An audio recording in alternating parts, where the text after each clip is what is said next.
umani nga ng reaksyon mula sa Kamara ang naging desisyon ng Senado na isantabi muna ang impeachment case si Vice President Sara Duterte.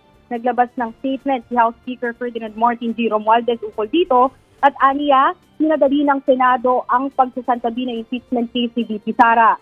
Yan din ang naging sentimiento ni ML Party List Representative Laila de Lima ngayong umaga. Narito ang kanyang pahayag. Maintindihan kung bakit pinilit nilang may archive. Bakit sila nagmamadali? Samantala, nagsagawa nga rin ng rally ang ilang mga organisasyon sa Scout Circle, Quezon City. Kasama rito si Akbayan Party List Representative Percy Sendanya, kung saan ipinaglaban nila na hindi makatarungan ang nagdesisyon ng Senado. Ating pakinggan naman ang kanyang naging pahayag. Nakakahiya. Nakakahiya ang desisyon ng Senado patungkol sa impeachment complaint laban sa Vice Presidente. Today, the Senate decided to become a Duterte Senate. Kung maalala nga rin natin kagabi, nag-walk out at umalis nga pinalabas ng Senate yung ilan sa mga miyembro ng People's Organization sa Senado dahil nga sa thumbs down actions nila. Pero isa pa nga sa naging malaking usapin ngayon sa Kamara, ang pag-atake ng Senado sa House of Representatives. Naging mungkahi rin ni Senator Amy Marcos sa Kamara na palitan si House Speaker Romualdez. Aniya, imbis na alisin sa pwesto ang Vice Presidente na binoto ng sambayan ng Pilipino, mas maigi raw na alisin na lang sa pwesto ang Speaker na niluklok ng Kamara.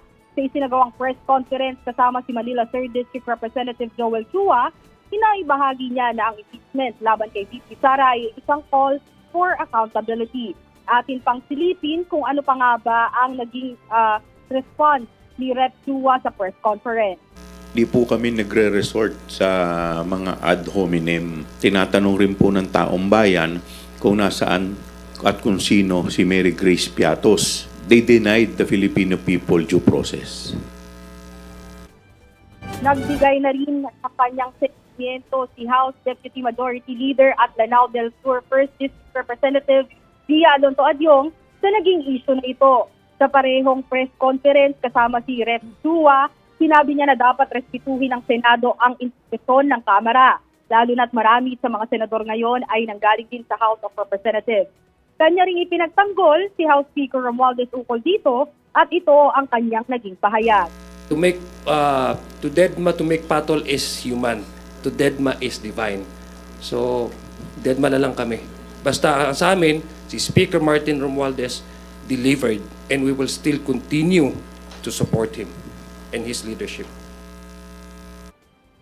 Jovi, Chiki, Mase, aabangan pa nga natin ang magiging development dito sa impeachment case si Vice President Sara Duterte. And so far nga ay tuloy-tuloy pa rin naman daw ang laban ng House of Representatives patungkol dito.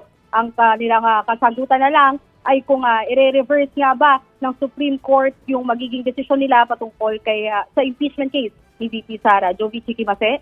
Amy, although nagsalita na yung ilang mga kongresista tungkol doon sa naging pahayag ni Senator Amy, si Speaker Romualdez ba nagbigay na rin ng reaction niya doon sa mga patama ni Senadora?